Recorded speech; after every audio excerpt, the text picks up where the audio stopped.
বয়সে যত বড় হই নাই কেন, দিল তো अभी भी বাচ্চা है। তাই বাচ্চাদেরকে নিয়ে খেলতে যাওয়ার পরেও আমরা নিজেরাই খেলে বেরিয়েছিলাম। আসসালামু আলাইকুম, সবাইকে স্বাগত জানাচ্ছি জেনিদা অ্যাডভেঞ্চারের পেজে। আমার কাছ থেকে আমি ডে অফ সহ আরও একদিন হলিডে পেয়েছি, সো টোটাল 3 দিনের অফ। বাসায় বসেছিলাম, ওয়েদারটাও অনেক বেশি ভালো ছিল। তো হঠাৎ সুমাইয়া আপু আমাকে কল দিয়ে বললো, আপু কী করেন, চলেন আমরা বাইরে যাই। তো যেই কথা সেই কাজ। আমরা প্রথমে কনফিউজ ছিলাম কোথায় যাব, পরে যেহেতু ওনার বাচ্চারা ছিল, ওনারা চাচ্ছিল একটা প্লেফুল প্লেস। আমি শুধু বাইরে যেতে পারলেই আমার হয়, কোথাও যেতে পারলেই হয়, যেহেতু সানি ডে ছিল। তো আমরা মিস করছিলাম সাকিবকে, সাকিবের কাজ ছিল যার কারণে ও আমাদের সাথে যেতে পারে নাই।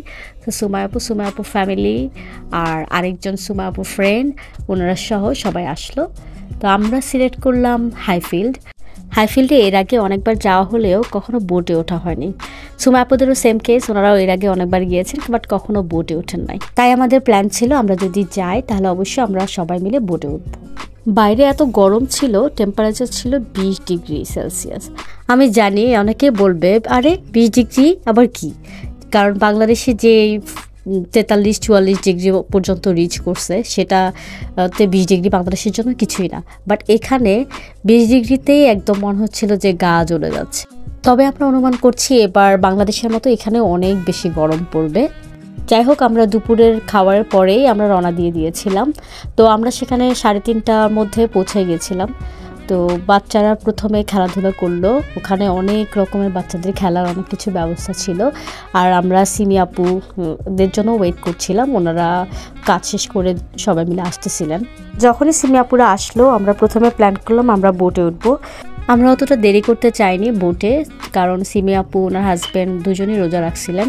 তো সন্ধ্যার আগে আগে আমাদের আবার এখান থেকে চলে যেতে হবে। এই যে ছোট হাঁসের বাচ্চাগুলোকে দেখে সবাই এত বেশি এক্সাইটেড ছিল, বাচ্চারা থেকে শুরু করে সুমাইয়া আপু তো আরও বেশি এক্সাইটেড। আসলে এই ছোটো ছোটো জিনিসগুলো মানুষকে কত হ্যাপি করতে পারে দেখেন। জীবনে আসলে আনন্দিত বা খুশি হওয়ার জন্য অনেক বড় কিছুর আসলে প্রয়োজন হয় না। যারা অল্পতে খুশি হয় তারা অল্প জিনিস দেখলেই খুশি হয়ে যায়, অল্প কিছু পেলেই খুশি হয়ে যায় আসলে। সুমা আপু বাচ্চাগুলো মাশাল্লাহ ওরা এতটা সাহসী ছিল, আমি তো খুবই টেনশনে ছিলাম যে আল্লাহ ওরা ঠিক মতো করতে পারবে কিনা। বাট ওরা খুবই লক্ষ্মীভাবে বসেছিল। আমরা 2টা বোট নিয়েছিলাম, যেহেতু আমরা মানুষ ছিলাম ওখানে 8 জনের মতো। বাট একটা বড় বোটে হচ্ছে গিয়ে 6 জন বসতে পারবে।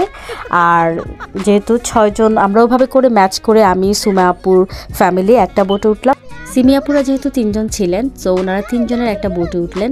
তা আমরা এভাবে করে অনেকটুকু যাওয়ার পরে বোটের পাশেই একটা দড়ি লাগানো ছিল, তো ওই দড়ি দিয়ে আরেকটা বোটকে অ্যাটাচ করা যায়।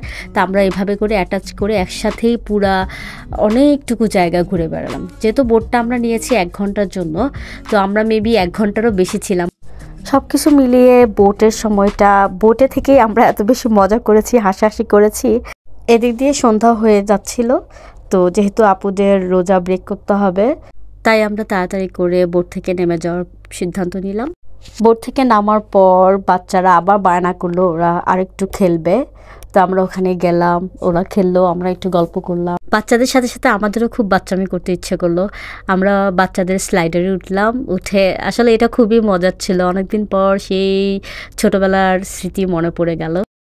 যাই হোক, দিনটা অনেক বেশি ভালো গেছে। আমি আসলে এক্সপেক্টও করিনি এত ভালো একটা দিন যাবে। আমি আসলে অনেক ব্লেসড যে আমার সারাউন্ডিংসে আমি সবসময় এত ভালো ভালো মানুষগুলোকে পাই, আলহামদুলিল্লাহ। তো যাই হোক, এখানেই আমার ভিডিও শেষ করছি। আশা করি আপনাদের সাথে নেক্সট কোনো ভিডিওতে কথা হবে। ততক্ষণ পর্যন্ত ভালো থাকবেন, আর আমার ভিডিওতে লাইক, শেয়ার, কমেন্ট করতে ভুলবেন না। কথা হবে আবার কোনো একটা ভিডিওতে। আল্লাহ হাফেজ।